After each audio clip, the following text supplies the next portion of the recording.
Izin bilang saya adalah formal.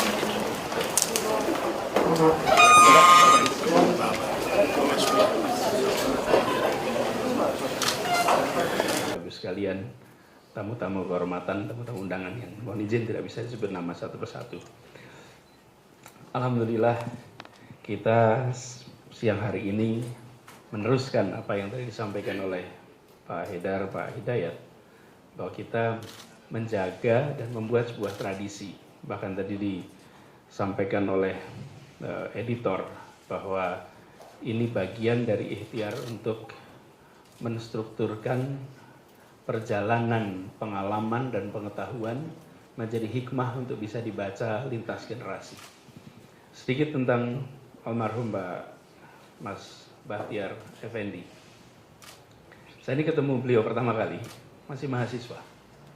Waktu itu Mas Din Samsudin dengan beberapa teman-teman pegiat membuat sebuah center namanya CPDS di Jalan Suwiryo dengan banyak tuh Pak Salim Said, ada macam-macam di situ. Tapi Mas Din terutama. Saya masih kuliah, tahunnya tahun 94. Saya datang ke situ, pas keluar papasan dengan seseorang yang saya belum kenal, yaitu Allahyarham Mas Bahtiar Effendi. Dan nyapa, lalu saya memperkenalkan diri, saya Anis. Terus dia bilang, saya suka ke rumahmu dulu. Baru dari situ saya pertama kali kenal. Dia mondok di Pondok Pabelan, dan satu-satunya anak pondok yang SMA-nya berangkat ikut pertukaran pelajar AFS. Kebetulan kantornya di rumah kami. Jadi beliau waktu SMA itu bolak-balik dari Mungkit sebetulnya itu. Mungkit di Muntilan ke Jogja untuk mengurus. Saya waktu itu masih kecil. Beliau ingat saya masih kecil, saya tidak ingat beliau karena beliau sudah SMA gitu ya. Tahun berjalan. Dan ketika saya kembali dari Amerika, beliau sudah banyak menulis. Saya sempat menulis di sebuah jurnal di Amerika tentang political Islam and its trajectory. Dan siapapun yang menulis tentang political Islam pasti harus membaca karya Mas Bahtiar Effendi ini, pasti. Termasuk diantaranya saya juga merujuk kepada apa yang beliau tulis. Tulisan saya muncul di Asian Survey sekitar tahun 2004 kalau tidak salah, 2003-2004.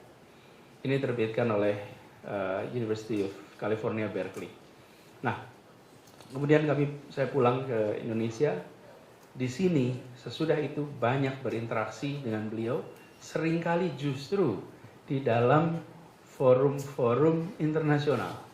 Mas Bahtiar termasuk salah satu orang yang paling banyak berbicara di forum internasional. Aspek ini menurut saya harus ditonjolkan lebih kuat.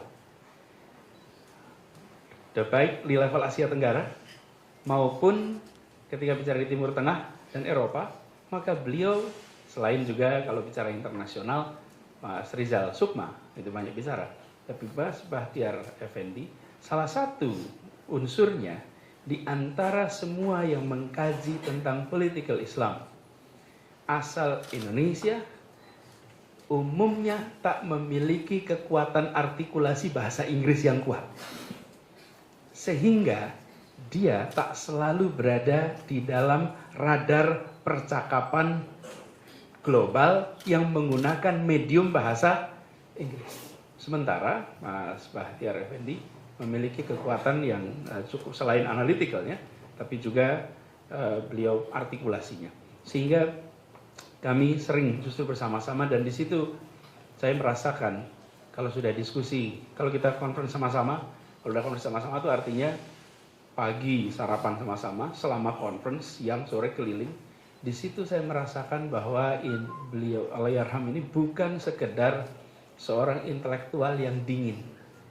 Dingin itu artinya begini, mengambil jarak dengan fenomena.